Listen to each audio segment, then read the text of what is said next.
Alors l'atrésie de l'œsophage, on ne la diagnostique pas toujours en anténatal. Il y a des types qu'on peut diagnostiquer en anténatal. C'est toujours sur des signes indirects, donc ça reste un diagnostic difficile. On va avoir trop de liquide amniotique et un petit estomac.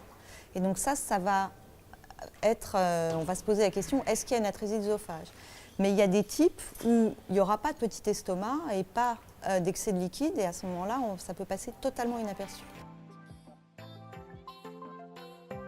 Alors quand on suspecte une atrésie de l'œsophage, on va toujours éliminer une anomalie chromosomique, parce qu'on sait que les trisomies viables, donc la trisomie 21, la trisomie 13, la trisomie 18, peuvent s'accompagner d'atrésie de l'œsophage. Donc on va proposer un examen chromosomique fœtal pour éliminer cela. Et puis il y a des anomalies chromosomiques qui sont beaucoup plus subtiles qu'un chromosome en plus, qui peuvent aussi prédisposer à l'atrésie de l'œsophage. Et maintenant, avec l'examen de la CGH, donc qui est un super karyotype, un karyotype moléculaire, on peut aussi dépister ces anomalies chromosomiques. La CGH, c'est un karyotype qui est moléculaire, c'est-à-dire qu'on ne regarde plus les chromosomes au microscope, mais on hybride l'ADN du patient sur un ADN témoin pour rechercher un excès ou un manque d'une certaine partie de chromosomes ou d'un chromosome entier. Des délétions ou des duplications. Maintenant, ici, nous, on fait directement une CGH quand on suspecte une atrésie de l'œsophage.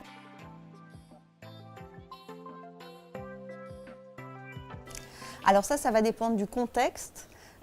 S'il y a une maladie génique connue dans la famille, c'est des cas rares, mais ça peut exister, à ce moment-là, oui, on va étudier le gène en particulier qui prédispose à l'atrésie de l'œsophage dans la famille. Ça, c'est des cas très rares.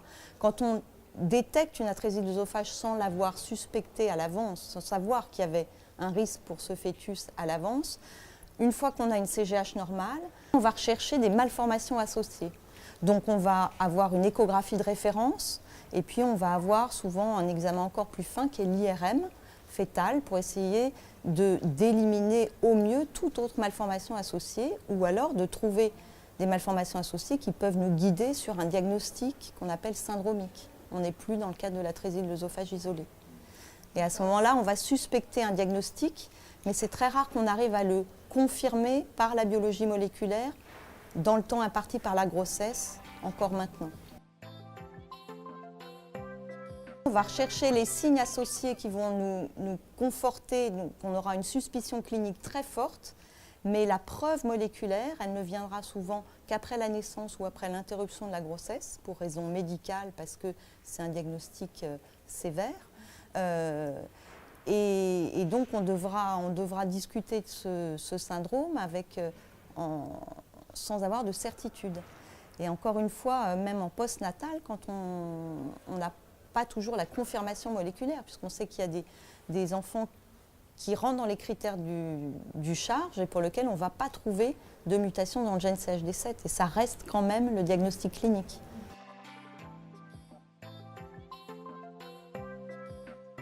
On va systématiquement rechercher une hydrocéphalie parce qu'il y a une association bactère-hydrocéphalie qui est en fait une forme de Fanconi liée au chromosome X. Donc ça sera systématiquement recherché. Mais on ne va pas étudier, il y a plus de 10 gènes connus de Fanconi, et on ne va pas pouvoir étudier la séquence codante de tous ces gènes dans le temps imparti par la grossesse. C'est difficile à dire, on est en train de réfléchir à ça et on est en train de réfléchir à faire des panels de gènes en fonction du signe d'appel. Donc on pourrait faire un panel de gènes en fonction du signe d'appel atrésie de l'œsophage où on pourrait étudier la séquence codante de tous les gènes connus qui peuvent donner une atrésie de l'œsophage pour avoir un diagnostic de certitude qui ne va pas toujours nous donner un pronostic très clair, mais qui... Donc ça, c'est à l'étude. Donc je pense que dans les mois, les années qui viennent, c'est quelque chose qui sera disponible. Donc en effet, on va commencer par des signes d'appel pour lesquels justement le conseil génétique est difficile parce qu'on sait qu'il peut y avoir des formes peu graves avec des enfants qui iront très bien ou des formes sévères et qu'on voudrait arriver justement à faire en anténatal la distinction entre ces formes.